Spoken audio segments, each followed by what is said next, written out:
तो यहां आपसे प्रार्थना की जाती है, जब तक सत्संग चले आप सब चिंताएं और इधर उधर की गल्ला बातें छोड़ के ध्यान से सत्संग सुनो।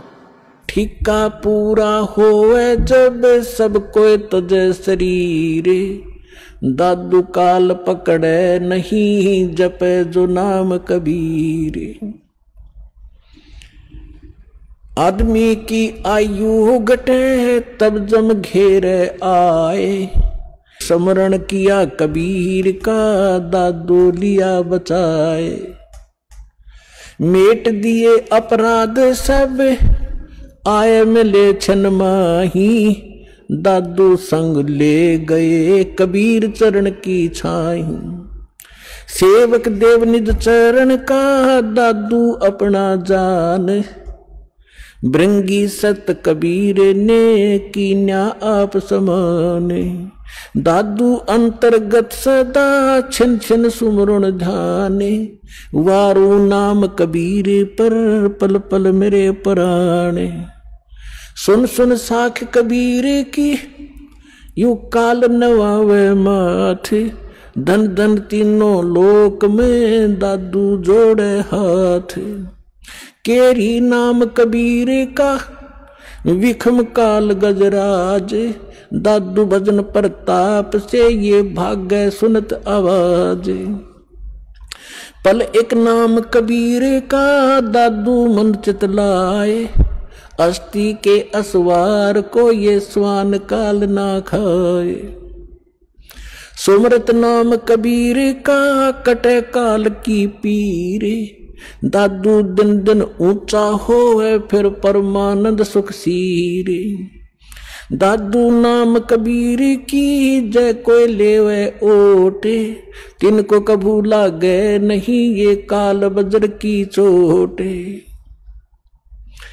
और संत सब कूपे हैं कितने झरीता नीर, दादू अगम अपार है ये दरिया सत कबीर। अब ही तेरी सब मिटे ये जन्म मरण की पीर, श्वास उश्वास सोमर ले दादू नाम कबीर। कोई सरगुण में रीझ रहा कोई निर्गुण ठहरावे, दादू गति कबीर की मोह से कही ना जावे। दादू नाम कबीर का सुन के कांपे काले, नाम भरोसे जो चले होए नवा का वाले। जिन मोह को निज नाम दिया सोए सतगुर हमारे, दादू दूसरा कोई नहीं ये कबीर सिरजनहारे। अब क्या बताया दादू जी ने, क्योंकि गरीबदास जी की महिमा चल रही है, थोड़ा सा इसलिए हिंट देना पड़ा, इसका आगे लिंक है इससे। दादू साहब जी क्या कहते हैं कि सुन सुन साख कबीर की, साख माने महिमा, परमात्मा की सामर्थ्य है। सुन सुनने से जैसे परमात्मा की महिमा जहां चलती है तो काल भी माथा रगड़े क्यों तो समर्थ है।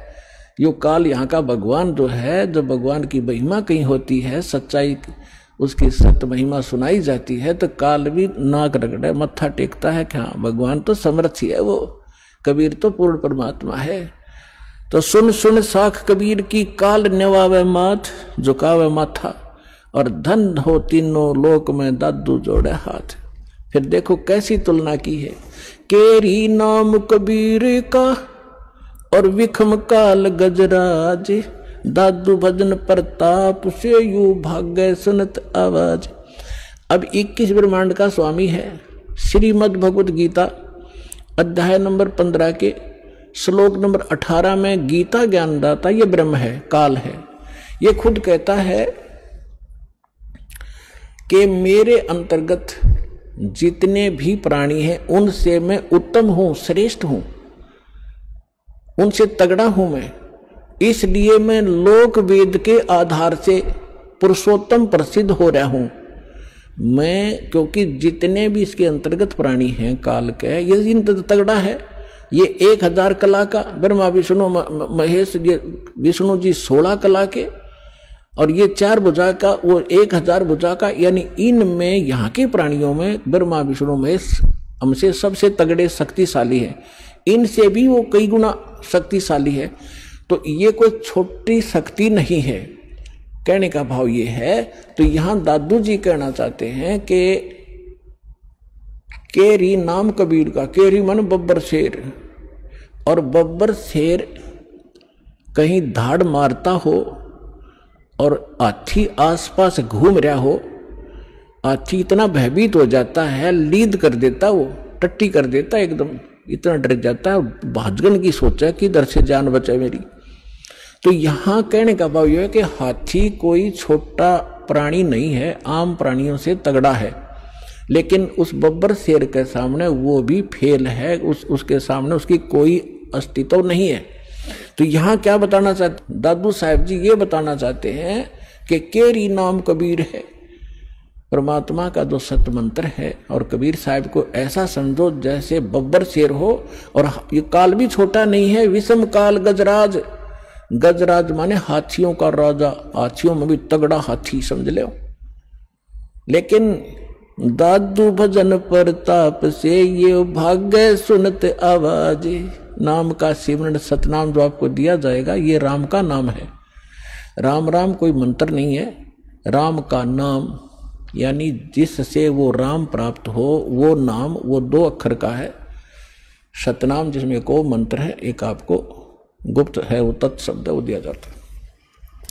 आगे क्या बताते हैं,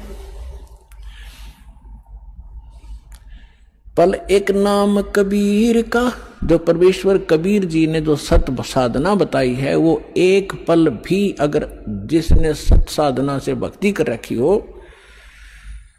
पल एक नाम कबीर का दादू मन चितलावे, अस्थि के असवार को स्वान काल नहीं खावे। अब देखो इन महापुरुषों की वाणी को समझना किसी बालक के बस की बात नहीं है। ये महापुरुष पाके पढ़े, दादू पंथी, कबीर पंथी, गरीबदास पंथी, किसी ने कख नहीं बताया इनकी वाणी का, ये समझ नहीं सके इनको। पहले तो तुलना की कि परमात्मा को तो केरी बब्बर शेर समझो, और हाथी भी कोई छोटा नहीं है, लेकिन उसके सामने हाथी की कोई अस्तित्व नहीं है बब्बर शेर के सामने। तो हमारे समर्थ भगवान इतने शक्तिशाली हैं इस काल की तुलना। अब आगे क्या बताते हैं कि आप जिन्होंने कबीर परमात्मा की शरण ले ली, आप बैठ गए हाथी पे,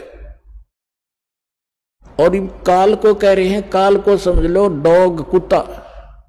हाथी पर बैठे व्यक्ति को वो स्वान हानि नहीं कर सकता किसी भी कीमत पर। अगर हाथी पर बैठे रहे, रात पर नीचे गिर गए, फिर तो पिंडी पाड़ेगा वो। अगर परमात्मा की शरण छोड़ दी तो काल तो खाएगा ही खाएगा, वो तो उसका तैयार बैठा हो। तो जैसे हाथी के ऊपर इंसान बैठा हो और कुत्ते भौंकते रहते हैं, क्योंकि ये बताना चाहते हैं दादू साहब जी कि आप भगवान की शरण में आने के बाद इस काल की रीत से, पहुंच से इतने बाहर हो जाते हो जैसे काल ने समझ लिया फिर कुत्ता, आप बैठ गए हाथी पे, ये तुम्हें किसी भी प्रकार से हानि नहीं कर सकता, निकट भी नहीं आ सकता, आप इतने सुरक्षित हो गए इस कबीर भगवान की शरण। तो यहां क्या बताते हैं, पल एक नाम कबीर का दादू मन चितलावे, अस्थि के असवार को स्वान काल नहीं खावे। स्वान माने कुत्ता, अस्थि माने हाथी पर बैठे व्यक्ति को जैसे कुत्ता हानि नहीं कर सकता, कबीर परमेश्वर की शरण में आने के बाद आपको ये काल कोई दुख नहीं दे सकता। सुमरत नाम कबीर का कटे काल की पीर, दादू दिन दिन ऊंचा होवे फिर परमानंद सुखसीर। कबीर साहब का नाम जिसने मिल गया और मर्यादा से चलता रहा, डेली अन्य व्यक्तियों से उभरता चला जाओगा, धीरे धीरे अलग छट जाओगे, कुछ दिनों में समाज से न्यारा घर हो जाएगा आपका, और फिर परमानंद सुखसीर, परमानंद परमानंद। जैसे गीता अध्याय नंबर 18 के श्लोक नंबर 62 में कहा कि अर्जुन तो सर्वभाव से उस परमेश्वर की शरण में जा, उसकी कृपा से तू परम शांति यानी परमानंद को प्राप्त होगा और उस शाश्वत स्थान को प्राप्त होगा। तो यहां दादू साहब जी वही कह रहे हैं कि सुमरत नाम कबीर का कटे काल की पीर, दादू दिन दिन ऊंचा हुआ फिर परमानंद सुखसीर। दादू नाम कबीर की जय कोई लेवे ओटे, तीन को कभू लागे नहीं ये काल कर्म की चोटे। काल के वज्र, जैसे किसी का बेटा मार दिया, किसी का बेटी विधवा कर दी, किसी की टांग काट दी, किसी को कैंसर कर दिया, कहते ये काल के वज्र हैं, ये काल के छुरे हैं, हथियार हैं आपको सताने के लिए। कहते फिर काल के वज्र की चोट आप पे असर नहीं करेगी, आप इतने सुरक्षित हो जाओगे। और संत सब कूप हूं केते दरिता नीरे, दादू अगम अपार है वो दरिया सत्य कबीर। महापुरुषों की वाणी देखो पुण्यात्माओं, गदगद आत्मा हो जाती है। अब उनको ये नकली ये आचार्य शंकराचार्य ये मंडलेश्वर महर्षि न्यू क्या करते होता, अनपढ़ थे, अशिक्षित थे, मूर्खा की भाषा है उनकी ग्रंथों में। इसमें कैसी गजब की तुलना की है कि और संत सब कूप हैं। जैसे दास ने परमात्मा की परिभाषा बताई, तहसीलदार भी साहब है, उसकी जितनी शक्ति है उतना ही मालिक है। डिप्टी कमिश्नर भी साहब है, मंत्री, प्रधानमंत्री, मुख्यमंत्री, सारे साहब। तो यहाँ यही तुलना की है कि और संत, जैसे आप सुनते हो कि उस गांव में एक बाबा था, उसने ऐसा कर दिया, एक ने ऐसा कर दिया, छोटे मोटे। कहते ये भी अपनी शक्ति रखते हैं, लेकिन वो कंप्लीट नहीं है, उससे सर्व लाभ नहीं हो सकते। आपका तहसीलदार से मित्रता है तो एक रजिस्ट्री करा सकते हो, साल 6 महीने 2 वर्ष 10 वर्ष 50 वर्ष में एक का काम करा पाओगे, उससे बाकी और समर्थ की शरण हो जा तो कितना सारे काम होते चले जाएंगे आपके। इस प्रकार क्या बताते हैं, और संत सब कूप हैं। और संत भी तुम बताते हो कि उसने, जैसे कोई विष्णु का पुजारी है और उसने विष्णु की भक्ति करके कुछ शक्ति संग्रह कर लिया, तो उसमें से बांट सकता है, वो थोड़ा बहुत राह देतेगा, लेकिन दोनों नरक में लास्ट में, चेला भी गुरु भी। तो यहाँ कहते हैं और संत सब कूप हैं। और उस महात्माओं को समझो, वो तो एक कुआं है, कुआं केवल पीने का काम ही कर सकता है, सिंचाई में नहीं कामयाब हो सकता। क्या हो गया, एक दो थोड़ा बहुत भी कभी सारा दिन में सींच दिया तो सफिशिएंट नहीं है। और के तेज रीता नीर, यानी कोई झरने से बह रहा थोड़ा मोटा नाला है, वो भी कंप्लीट राहत नहीं दे सकता उस क्षेत्र को। अब यहां बताना चाहते हैं दादू साहब जी कि दादू अगम अपार है, वो दरिया सत कबीर, दरिया है नदी जिसके अंदर पानी का कोई था ही नहीं, उसमें कुएं भी बना लो, नाले भी निकाल लो, नहर भी निकाल लो, नहा भी लो, धो भी लो, सिंचाई भी कर लो, फिर भी फालतू पानी रहे। तो ऐसे समर्थता बताई है कबीर भगवान की, परमेश्वर की, आदरणीय दादू साहिब जी ने। और संत सब कूप हैं केते झरीता नीर, दादू अगम अपार है वो दरिया सत्य कबीर।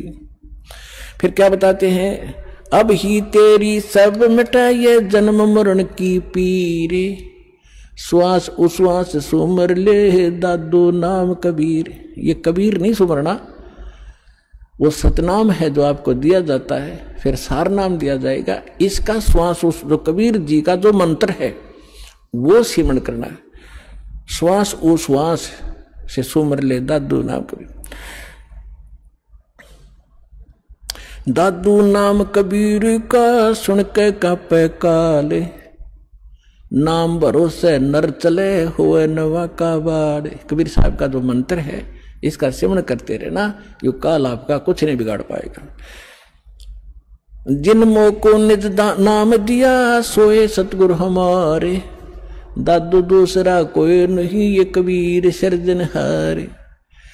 तो अब जो दास साहब को गरीबदास साहिब जी की कथा सुनाना चाहता था, अब जैसे गरीबदास जी की कथा सुना रहा है, इसको आगे बढ़ाते हैं। अब इसको जैसे नानक साहिब जी को परमात्मा मिले थे जिंदा महात्मा के रूप में, सचखंड से आए थे। नानक साहिब जी सुल्तानपुर नाम का एक नगर है, शहर है, उसमें एक राजा था, नवाब था, उसके यहाँ नौकरी करते थे खजाने में। और वो प्रतिदिन नदी पर स्नान करने जाया करते थे। एक साथ में नदी बहती थी, बेई नदी बोलते, बेई, उसमें स्नान करने जाया करते थे। वहां परमात्मा आए थे, जिंदा महात्मा के रूप में। उनको बहुत सी ज्ञान चर्चा गोष्ठी हुई। पहले नानक जी ने अपना ज्ञान बताया, फिर परमात्मा ने बताया। नानक साहब जी ने कहा भी मैं आंखों देखूं तब बाबा जी तेरी गल मानूं। परमात्मा बोले ठीक है। अब नानक साहब जी ने कहा कि मैं इस दरिया में छुपूंगा, मुझे खोजना। तो उन्होंने डुबकी लगाई, गिल्ले परमात्मा ने लगा दी। उनके शरीर को अंतर्ध्यान करके अब स्ट्रीम में ले गए जिधर से जल आ रहा था। वह उपस्थित लोगों ने देखा कि नानक जी मर गए, डूब गए, डुबकी लगाई थी, बाहर नहीं आए। और वो शरीर रख दिया अब स्ट्रीम में जिधर से जल आ रहा था। उधर कोई भी ध्यान नहीं जा किसी का। 2-3 किलोमीटर जाकर शरीर सुरक्षित रखा एक स्थान पर। आत्मा को सचखंड ले गए। फिर सारा कुछ बताया कि मैं काशी में रहता हूँ बच्चा, वहां आ जाना, सतनाम दूंगा तेरे को। तो नानक जी तीसरे दिन वापस आए थे, दरिया के किनारे घूमते नजर आए। फिर पहली उदासी उन्होंने बनारस की थी कि खोजूं तो जाकर देखूं वहां भगवान अर्धानक रूप में कैसे हो सकता है, कुछ जच्चे कुछ ना जच्चे। जब सामने जाकर देखा वो है जो सकल जिंदा महात्मा वाली यो बैठा भगवान दानक रूप में, जलाए रूप में। भाई सूरत लोग की वेश ए ठगवाड़ा ठगी देश खरा सियाणा बहुता बारी धानक रूप रहा करता। अब हम गरीबदास जी की कथा सुनाते हैं। तो क्या हुआ, 3 वर्ष के बाद बच्चे को कोई कहे इसका सब झाड़े फूक लो आए, पता नहीं कहाँ कहाँ ले गए, वैद्यों को दिखाया, सब ने कोई भूत प्रेत का साया बताया, सब फेल हो लिया। आखिर में थक लिए। 3 साल में कुछ असर नहीं हुआ। एक दिन कोई दादू पंथी, एक गोपाल दास नाम का लाला जी था, और वो घर त्याग कर सन्यासी हो गया था, बाल बच्चों को अपना जिम्मेदारी सौंप के, और लाल कपड़े पहने हुए थे। दादू पंथ से दीक्षित था। वो किसी भगत के यहाँ आया करता था, उसका चेला था छुडानी में। जब वो आया 2-3 वर्ष के बाद, ऐसे कई वर्ष में चक्कर लगाता था, तो उस भगत ने, उस गांव वाले ने कहा कि महाराज जी हमारे एक लड़की का लड़का ऐसे ऐसे एक संत ने कुंवारी गाय का दूध पियाया था, वो जंतर मंतर का, और उसके जंतर मंतर कर दिया तो मृत्यु को प्राप्त हो गया था। सुन ली भगवान ने, उसके सांस शेष थे, बच गया। अब वो पागल हो गया। और कहा जाता है कि संत की विद्या को संत ही काट सकता है। अगर आप कुछ दया करो तो बच्चे को बुलाऊं। दादू पंथी गोपाल दास जी ने कहा कि बुला, ये झाड़ फूक करना थोड़ी बहुत ये सीख लेते हैं रोटी खाने के लिए, जितने भी ये संत बने, तो बुला, मैं अभी कर दूंगा ठीक। अब उसने जाकर के उस चौधरी साहब को कहा, उनके नाना जी को, शिवलाल नाम था उसका, शिवलाल, कि शिवलाल जी हमारे पास एक महात्मा आते हैं, बड़े पहुंचे हुए हैं, और वो कहते हैं बच्चे को दिखा दो, मैं ठीक कर दूंगा। 5-7 और बूढ़े बुजुर्ग उसके साथ। गरीबदास 13 वर्ष के बालक को लाकर खड़ा कर दिया। जब दादू पंथी उस गोपाल दास ने पूछा, बेटा कौन था वो, तेरा जीवन नाश कर दिया, तेरे को बर्बाद कर दिया? तो गरीबदास जी कहने लगे, उसने बर्बाद नहीं, मुझे आबाद कर दिया। अलल पंख अनुराग है सुन मंडल थीरे, दास गरीब उधार दिया मोय सतगुरु मिले कबीर। हम सुल्तानी नानक तारे, दादू को उपदेश दिया, जात जुलाहा भेद न पाया, वो काशी माहे कबीर हुआ। जब ये वाणी दादू उस परमेश्वर के प्यारी आत्मा गरीबदास जी ने बोली, उस 62 साल का महात्मा था, 62-65 साल का दादू पंथी गोपाल दास। उसका शरीर आंख भर आई उसकी, और रोंग रोंग खड़े हो गए कि इतनी प्यारी भाषा बोल रहा है इसने, बौड़ा बताओ दुनिया, अरे तेरा गजब भैया। तब उस काफी आध घंटे तक गरीबदास जी वो वाणी बोलते रहे, जो भगवान से परिचित होकर के उन्होंने गैबी खाल विशाल सतगुरु अचल दिगंबर थीर हैं दास, ये सारा कुछ बोला। तब वो 62-65 साल का आदमी खड़ा हो गया, महात्मा जिसके वो लोग पूजा करें थे, हाथ जोड़कर कहने लगे, महाराज जी अब वाणी लिखवा दो सारी की सारी, जीवों का उद्धार होगा कलयुग में। परमात्मा को गरीबदास जी यही चाहते थे कि किसी तरह लखनियां मिल रहे बने, लेकिन यू कल भाग जाएगा, 2 दिन थोड़ी बहुत लिख के, मैंने तो बहुत कुछ लिखवाना है। उसको दर्द करने के लिए उठ चल पड़े गरीबदास जी, उससे बात नहीं की। फिर अब उन लोगों ने सोचा कि 65 साल का आदमी एक 13 साल के बालक का घात जोड़ बैठा, उन्होंने ये सोचा भाई इसमें तो बड़ी बला है, बाबा जी का भी चक्कर कटा दिया इसने, यानी कोई बड़ा भूत प्रेत है इस गरीबदास जी में। 65 साल का बाबा भी अजोड़े खड़े इसका आगे, यू क्या कहे है इसको। अब वो तो अपने घर में चले गए, गरीबदास जी चल पड़े खेतों को, जंगल की साइड में, और वो दादू पंथी महात्मा भी साथ साथ जा। आगे तो अमर वाणी गजब की वाणी है, क्योंकि परिचित था संतों की वाणी से, दादू से भी परिचित था कि उनको कोई संत मिले थे जिंदा महात्मा के रूप में। दादू पंथी ये नहीं मानते कि कबीर काशी वाला मिले थे, और उन्होंने खुल के लिख रखे अपने ग्रंथ में, तो सब की बुद्धि में पत्थर पड़े हुए।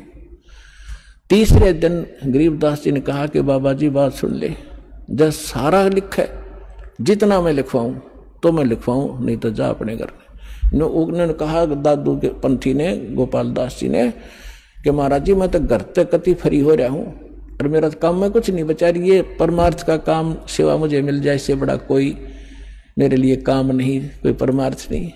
तो गरीबदास जी का एक, उन्हीं के नाना का एक बेरी का बाग था, बेरी, बड़बेरी बोलन से, उसमें एक जंडी का पेड़ था बहुत भारा। उस जंडी के पेड़ के नीचे गरीबदास जी और वो दोनों गोपाल दास जी बैठ जाते। गोपाल दास जी बनिया था, उसको लिखना आता था, वो लिखता था, गरीबदास जी बोलते थे। 6 महीने के में ये वाणी पूर्ण हुई जो आज दास के पास उपलब्ध है, और जो आपके सामने वो अमृत बखेर रहा हूं।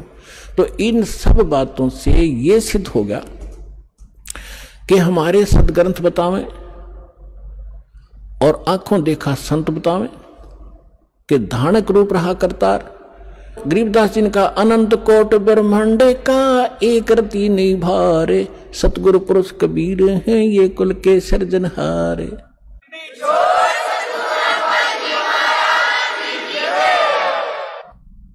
परम पिता परमात्मा पूर्ण ब्रह्म सारी सृष्टि के रचनहार कुल मालिक कबीर परमेश्वर जी की असीम रजा से आप सभी पुण्यात्माएं सतलोक आश्रम बरवाला जिला हिसार हरियाणा के अंदर पहुंच पाए। जिस आत्मा के ऊपर परमात्मा विशेष प्रसन्न होते हैं, उन्हीं को ऐसे शुभ स्थान और शुभ समागम उपलब्ध हुआ करते हैं। सकल पदार्थ हैं जग माही, और कर्महीन नर पावत नाहि। पुण्यात्माओं, आप बच्चे हो, विद्यार्थी हो, टीचर को पता होता है कि यदि ये विद्यार्थी अच्छी तरह शिक्षा ग्रहण करके परीक्षा में सफल हो गए, इनका जीवन बहुत ही उज्जवल होगा, इनका भविष्य, इनको अच्छी नौकरियां मिलेंगी, बड़े सुखी रहेंगे। लेकिन उस समय बच्चों को वो बात नहीं याद रहती कि हम किस लिए पढ़ रहे हैं, और वो अच्छे विद्यार्थी जो होते हैं टीचर के बताए प्रत्येक क्लास वर्क होमवर्क को करते ही रहते हैं, तो सफल हो ही जाते हैं, फिर उनको वो वस्तु प्राप्त स्वाभाविक हो जाती है। आप वो विद्यार्थी हैं जिनको जन्म और मरण के रोग से छुटकारा पाने का और सतलोक के अंदर जाकर के वो स्थायी सुख प्राप्त करने का शुभ अवसर प्राप्त हुआ है। इसमें यदि आप उन विद्यार्थियों की तरह लगन से इन सभी क्रियाओं को करते हुए संसार छोड़कर चले गए, तो आपको वो स्थान प्राप्त होगा जो आज तक हजारों वर्षों तक ऋषि महर्षि प्रयत्न करके निष्फल रहे। तो आप कितने पुण्यकर्मी हो, आप कितनी पुण्यात्मा हैं। लाल की कीमत का, लाल को ज्ञान नहीं होता, जौहरी बताया करता है। ये दास जौहरी है, आप उस परम पिता के लाल हो। आपको मालूम नहीं, इस दास को मालूम है। आपके लिए वो परमात्मा कितने भटक रहे हैं, आपने काल की भांग पी रखी है।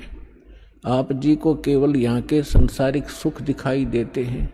भविष्य का आपको कोई, आपके भविष्य में आगे नेक्स्ट जीवन में क्या होगा, इससे आप बिल्कुल अनभिज्ञ हैं। परमात्मा कहते हैं गोता मारूं स्वर्ग में, जा बैठूं पाताल, और गरीब दास ढूंढता फिरूं अपने हीरे मोती लाल। आप कहां से आए हैं, ये ना तो आपके बस की बात यहां आना, केवल परमात्मा ही आपको यहां लाता है। पहले तो आप तक संदेश भेजा, ऐसा अनमोल ज्ञान किसी भी माध्यम से, किसी भक्त के माध्यम से, किसी बुक के माध्यम से, या किसी टीवी चैनल के माध्यम से, और फिर आपको प्रबल प्रेरणा की उस परमपिता ने, और फिर आपकी व्यवस्था की। यहाँ तक आने में कोई मध्य प्रदेश से आ रहे हैं, कोई उत्तर प्रदेश से आ रहे हैं, कोई महाराष्ट्र से, कोई उड़ीसा से। पुण्यात्माओं, आज हम इतने लेजीमैन हो चुके हैं, हम अपने पड़ोसी घर में भी नहीं जाएं, जो सोचें फिर मिलेंगे मित्र को, और आप इतने दूर यहाँ आ गए। कहते करे करावे साईं मन में लहर उठा, दादू सिद्धर जीव के वो आप बगल हो जा। तो आपके ऊपर कितनी रजा है सोच भी नहीं सकते। इतनी दूर आना, ट्रेनों के अंदर कितनी कठिनाई होती है, लेकिन आपके पिछले पुण्य इतने प्रबल हैं कि आपको वहां रुकने नहीं देते। और पिछले ही तप से होते हैं पूर्ण हंस मुराद, पिछले संस्कार आपके साथ हैं। आप किसी समय परमात्मा कबीर जी के साथ रहे हो, जब भगवान धरती पर आए हुए थे। उस समय आप अशिक्षित थे, आप परमात्मा को परमात्मा नहीं मान सके, लेकिन परमात्मा से प्राप्त उन साधनाओं को करते रहे, मोक्ष प्राप्ति नहीं कर सके, लेकिन आपको परमात्मा ने इतना पुण्य युक्त कर दिया उस समय। सन 1398 से सन 1518 तक 120 वर्ष परमेश्वर कबीर जी इस पृथ्वी पर ज्ञान बांटते रहे। एक औपचारिकता जुलाहे का काम भी करते रहे। वहां जुलाहे का काम कर रहे हैं, हजारों जगह प्रकट होकर अपनी प्यारी आत्माओं को ये सत संदेश भी दे रहे होते थे। तो आपको इतना भक्ति युक्त कर गए उस समय, ताकि आपको मनुष्य जीवन प्राप्त होते रहे।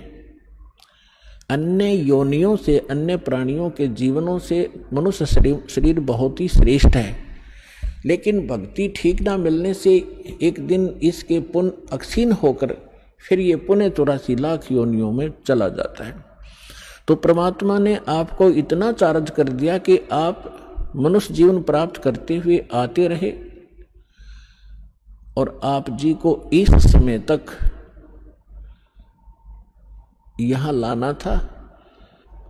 अब परमात्मा ने आपको इतना भक्ति युक्त कर दिया कि आपके मनुष्य जीवन होते हुए आ रहे, तभी तो आपके अंदर प्रेरणा है परमात्मा की। 2 प्रकार से मानव शरीर प्राप्त होता है। एक तो विधान है परमेश्वर का, इस काल को बनाकर दे रखा है, और काल की मजबूरी बना रखी है कि इसने मानव शरीर एक आपको देना ही पड़ता है, क्योंकि इसने 1 लाख मानव शरीरधारी प्राणियों के शरीर से निकले हुए गंध को खाने का एक श्राप लगा हुआ है इसकी गलती से। 2 प्रकार से मानव शरीर प्राप्त होता है। एक तो टर्न वाइज, यानी परंपरागत प्राप्त होता है। 84 लाख प्रकार के इन शरीरों में कुत्ते, गधे, मक्खी, मच्छर, पशु पक्षियों के जीवनों को भोगते हुए एक मानव शरीर प्राप्त होता है। तो जो ऐसे प्राप्त मानव शरीर प्राणी है है तो वो भी अच्छी किस्मत जो, क्योंकि स्पीक प्राइम टाइम में जन्मा है, लेकिन उसके अंदर भक्ति की कसक नहीं होती। 100 बार कहने से भी उसकी आत्मा प्रेरित नहीं होती। और दूसरी प्रकार का जन्म ऐसे होता है जो पीछे भी मनुष्य थे, आज भी मनुष्य जीवन प्राप्त हुआ है, मानव स्त्री या पुरुष का, तो उनके अंदर पूर्व संस्कार से वो भक्ति की कसक बनी ही रहती है। और जिस कारण से वो भक्ति भगवान के बिना टिक नहीं सकते, चाहे कहीं पहाड़ पर जाना पड़े देखा देखी, चाहे कोई मंदिर में आस्था बनानी पड़े या कोई व्रत रख के अपनी संतुष्टि करनी पड़े, वो टिक नहीं सकते, क्योंकि वो पिछले संस्कारी प्राणी है। तो परमात्मा ने आपको 600 वर्ष पहले आप पर मेहर की थी। 64 लाख शिष्य कबीर भगवान के, एक धानक जो लाए के, एक झोंपड़ी में बैठे व्यक्ति के 64 लाख शिष्य हुए थे। तो विचार करके देखो पुण्यात्माओं, जिसको हम एक कवि समझकर उसकी फाइल को बंद करके बैठ गए थे कि वो तो एक कवि था, संत भी नहीं मानते थे, हम केवल एक कवि मानते थे, क्योंकि हम अपने पाठ्यक्रम की पुस्तकों में उनके दोहे पढ़ा करते थे और कवि की संज्ञा में लेकर ही, कवि की श्रेणी में ही उनको गिना जाता था। अन्य कितने कवि हुए हैं, उनके पैरेलल उनके नाम लिखे जाते थे। किसी का कोई शिष्य हुआ, ये भगवान थे। और इन्होंने जो अमृतवाणी, जो तत्व ज्ञान प्रचार किया, कबीर सागर के अंदर विद्यमान है, उससे भी स्पष्ट है। उन्होंने वो ज्ञान दे रखा है जो वेदों, पुराणों, श्रीमद् भगवद गीता, बाइबल, कुरान और इनमें नहीं है, वो ज्ञान भी परमात्मा ने बोल रखा है। तो वो परमात्मा थे, ओनली कवि नहीं थे। और उनके परमात्मा की महिमा में वेदों में लिखा है कि वो परमात्मा ऊपर रहता है सतलोक में, मनुष्य दृश्य है, राजा के समान एक तख्त पर सिंहासन पर विराजमान है, वहां से गति करके चल कर आते हैं या अच्छी आत्माओं को मिलते हैं, अपने ज्ञान को लोकोक्तियों के माध्यम से, दोहावलियों के माध्यम से, पद्य भाग में ऊंचे स्वर में बोल बोल कर सुनाते हैं, जिस कारण से वे कवियों में से भी एक प्रसिद्ध कवि की पदवी भी प्राप्त करते हैं, लेकिन वो होते हैं भगवान। ये वेदों में लिखा है।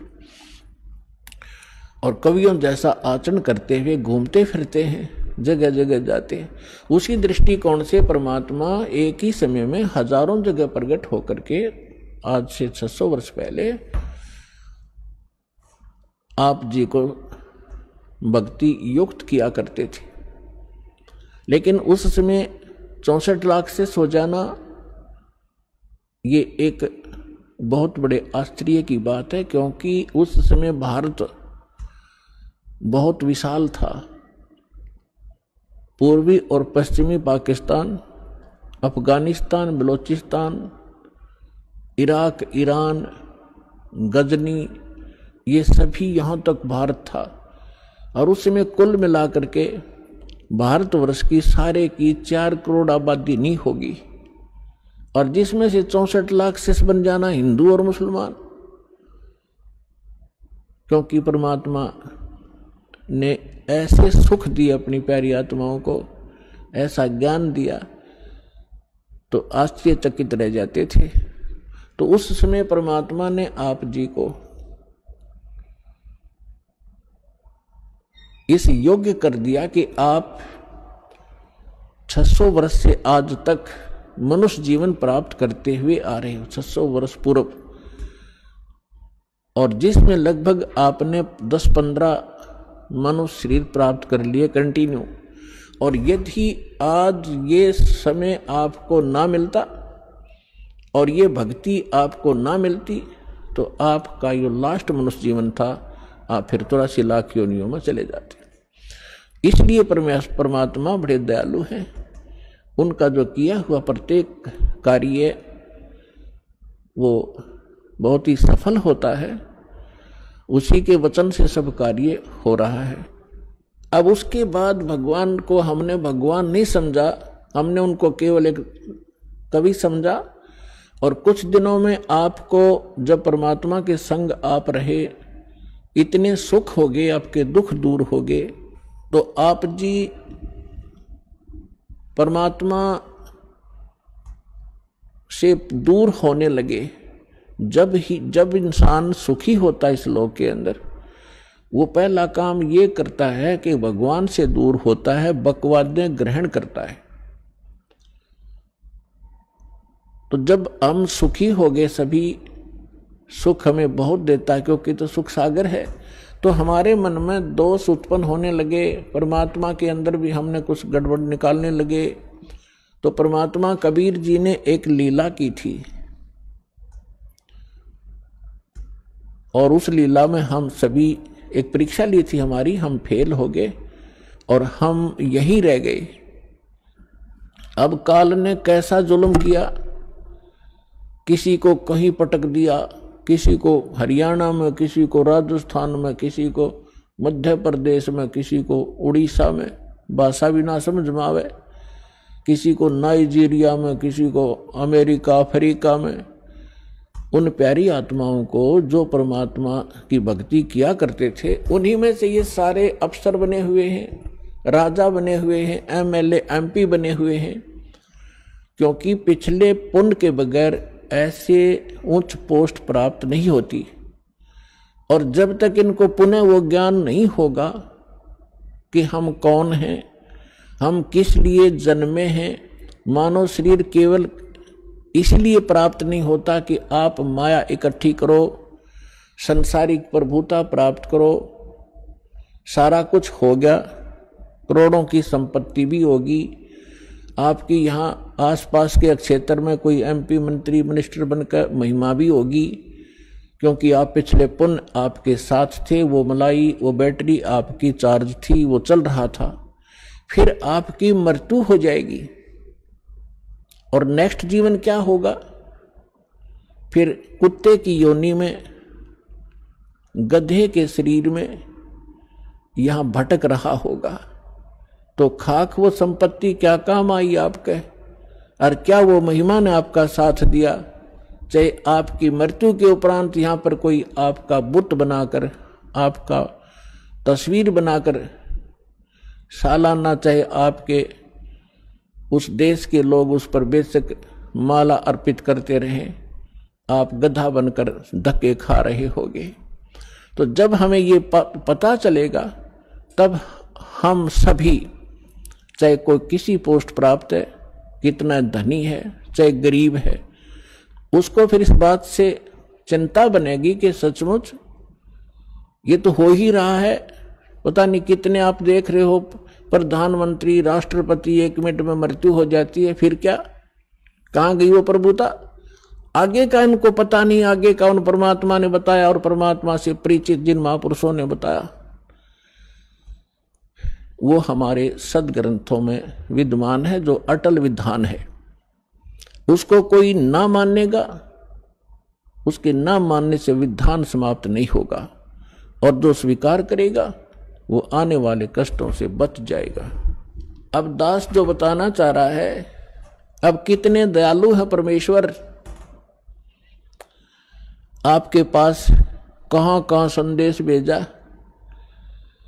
परमेश्वर ने 600 वर्ष पहले कहा था, जब धर्मदास जी जो उन पुण्यात्माओं में से हैं जिनको भगवान मिले थे, सतलोक दिखाया था, जहां भगवान रहते हैं उसे परिचित कराया था। तो 600 वर्ष पहले परमात्मा ने धर्मदास जी के पूछने पर कहा था, प्रश्न के उत्तर में बताया था कि धर्मदास जी बहुत चिंतित हो गए थे इस बात से कि परमात्मा ने कहा था कि धर्मदास मेरी लाख दुहाई, ये मूल ज्ञान कहीं बाहर न जाई, और मूल ज्ञान बाहर जो पढ़ी, ये बिचली पीढ़ी हंस नहीं तरही, और मूल ज्ञान तब तक छुपाई जब तक ये द्वादश पंथ ना मिट जाई। फिर धर्मदास जी से कहा था कि धर्मदास मेरी लाख दुहाई, ये सार नाम कहीं बाहर ना जाए। सार नाम बाहर जो पढ़ी, ये मेरी बिचली पीढ़ी हंसनी तरही। अपने आत्मा जब आप परमात्मा के साथ थे वो 64 लाख तो पहले आएंगे, उसके बाद फिर जो अन्य पुण्यात्माएं आपके घरों में जो आएंगी, आपके संतान रूप में, आपके कोई नाती रूप में, पोता या पोती रूप में, वो तो अलग से आएंगी। बहुत अच्छी आत्माएं आपके घर जन्म लेंगी जो परमात्मा के स्टॉक में पहले से रखी हुई है।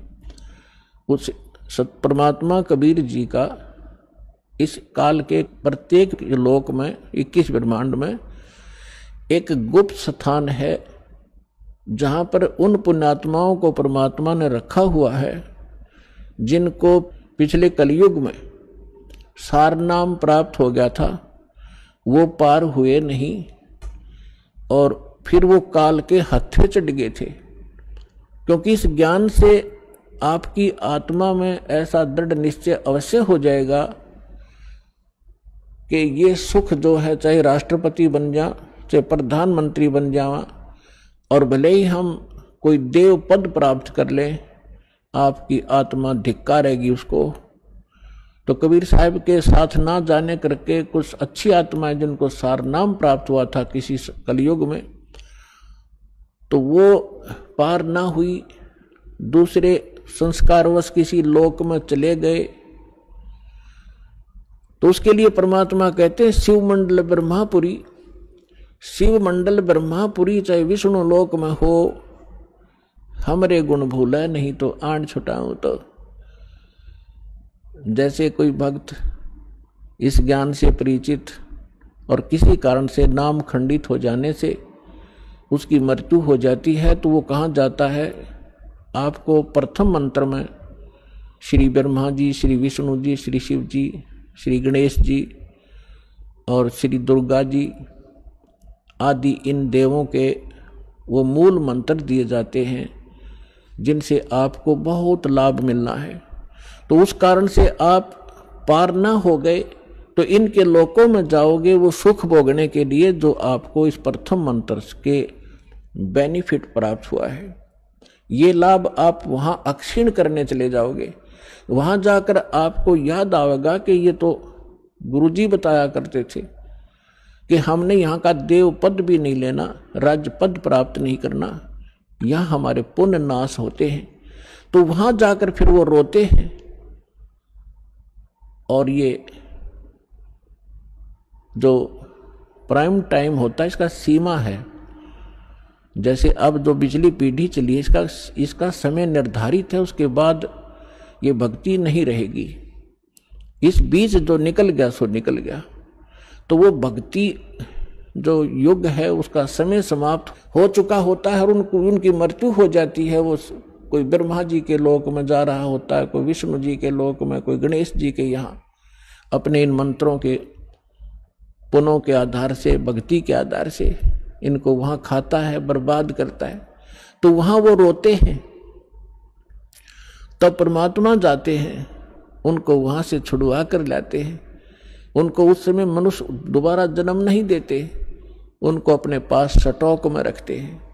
उनके ऊपर इतना रहम हो जाता है कि अब उनका जन्म आपके घरों में होगा। आपके बेटा बेटी, आपके पोता पोती के रूप में सबके घर वो पुण्यात्माएं आएंगी। उनके संस्कार इतने गजब के होंगे, इतने अच्छे होंगे कि उनको किसी प्रकार का कोई कष्ट नहीं होगा उनके जीवन में। और उनको जन्म से ही मंत्र मिलेंगे। 3 वर्ष के होते ही भक्ति करेंगे और 8 वर्ष का होते उसको सतनाम मिलेगा। और फिर 12 वर्ष के बाद, 13 वर्ष के बाद अंतर ही उसको सारनाम प्राप्त होगा। अब के वो मोक्ष प्राप्त कर जाएंगे। आप भी करोगे क्योंकि ये भक्ति युग प्रारंभ हुआ है। और या तो इसी जन्म में पार हो जाओगे। देखो, कोशिश करना कि इसी जन्म में पार हो, फिर तो फिर ही होता है। नेक्स्ट लाइफ का, नेक्स्ट जीवन की सपने में भी इच्छा मत रखना। फिर भी किसी कारण से पैर फिसल जाता है तो वो फिर तुरंत ही मनुष्य जीवन प्राप्त करके तुरंत ही भक्ति पर लग जाता है। अपनी आत्मा देखो आप भक्ति और इस अध्यात्म मार्ग से परिचित नहीं है। अब जैसे यहाँ कितने दुखी भक्त आते हैं, रोगी आते हैं, सब जगह जवाब मिल जाता है, वो यहाँ लेकर आते हैं, हमारे भक्त उनको समझाते हैं कि चलो आप वहाँ ठीक हो जाओगे। तो वो केवल ठीक होने के उद्देश्य से जो आते हैं और वो ये सोचते रहते हैं कि हम ठीक हो जाएं, बस इतना ही हमें चाहिए, तो उनको परमात्मा राहत शीघ्र नहीं देगा। आप ये उद्देश्य लेकर आओ, इस ज्ञान को समझाओ, जिसको भी आप लाते हो अच्छी बात है, ज्ञान समझाओ और ज्ञान समझा कर फिर उनको नाम दिलाओ, फिर परमात्मा तुरंत हाथ पकड़ लेता है। और यदि ऐसे ले आते हैं और वो इस उद्देश्य से आते हैं, बुरी बात नहीं है, अच्छा है। यदि वो व्यक्ति नाम, क्योंकि नाम तो हम देंगे ही देंगे, समाधान तो बाद होगा, जो पहले मंत्र दे देंगे।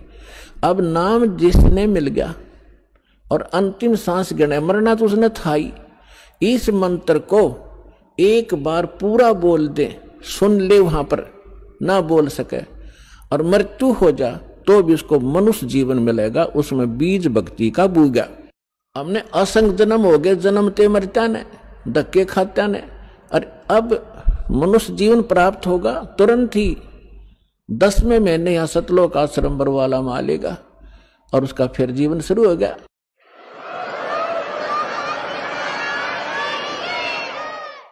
ये शरीर तो ऐसा है, आप सदग्रंथों से अपरिचित हैं, अध्यात्म मार्ग से अपरिचित हैं। जैसे एक व्यक्ति का कपड़ा किसी दुर्घटना से खराब हो गया, पाट गया या वैसे कंडम हो गया, उसने आप उतार के फेंक देता, नया पहन ले, नया तो और अच्छा ही होता है।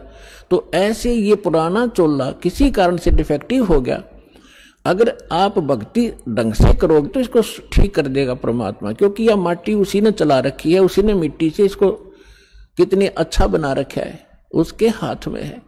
या लाखों लोग ठीक हो गए, कैंसर कतीनों टपकते आवे थे खून उनके, और 10वें दिन उनके घाव भर गए, जिसने सच्ची दिल से परमात्मा को चाहा और भक्ति करी। तो दास का कोई उद्देश्य आपको बहकाना नहीं, लेकिन सच्चा ज्ञान बताना। और आप देख रहे हो यहाँ पर जो भी पैसा आता है आपका दान किया हुआ, सारा परमात्मा के भक्तों के लिए खुला भंडारा खोल रखा है, सारी व्यवस्था कर रखी है। केवल परमार्थ के लिए परमात्मा ने दास को भेजा है। आप भगवान के बच्चे हो, दास भगवान का नौकर है, और नौकर को हमें हमेशा डर बना रहता है कि भगवान के बच्चों को, मालिक के बच्चों को ऐसी धारणा हो जा जिससे मालिक रुष्ट हो जाए, उसकी नौकरी को खतरा ना हो जाए। तो दास इस उद्देश्य से आपकी सेवा कर रहा है। आप सच्चे दिल से जब भक्ति करोगे आपका मोक्ष होगा।